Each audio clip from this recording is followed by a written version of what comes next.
اس مسلم نوجوان کا آج حال یہ ہے کہ ٹھیک 1 سال پہلے آغاز فاؤنڈیشن کے ذریعے سے اس سماج، اس سوسائٹی سے زکوٰۃ کو جمع کیا گیا اور اس نوجوان کو کہ جو بے روزگار ہے اس شہر کا، اسے روزگار دینے کے لیے انتظام کیا، تو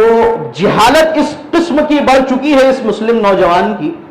کہ وہ یہ کہہ کر منع کرتا ہے کہ میں زکوٰۃ کے پیسوں سے روزگار کیوں کروں۔ اس کا مطلب یہ ہے کہ تم نے اللہ کے فرمان کو بھی سمجھا ہی نہیں اپنی جہالت کی وجہ سے، اور تم حرام خوری میں ابھی تک مبتلا رہ رہے ہو، حرام کاری میں مبتلا رہ رہے ہو۔ یہ جہالت ہے، بلند قسم کی جہالت، اور آپ کی بدبختی ہے کہ آپ اس مدد کو ٹھکرا رہے ہو جو مدد اللہ نے آپ کے گھر پر بھیجی ہے،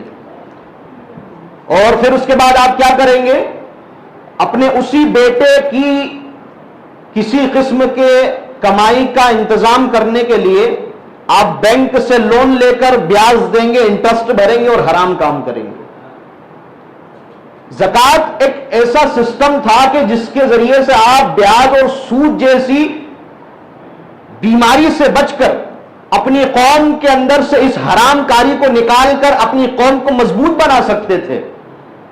لیکن جہالت، آپ کی جہالت کی وجہ سے آپ نے اس گھر پہ آئی ہوئی اس اللہ تبارک و تعالیٰ کی مدد کو ٹھکرایا ہے، جو مدد اللہ نے آپ کی طرف بھیجی ہے آپ کے بہتر مستقبل کے لیے۔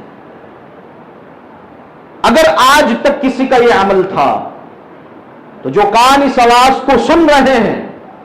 وہ کان اپنے دل و دماغ کے اندر سے اس غلط فہمی کو نکالے۔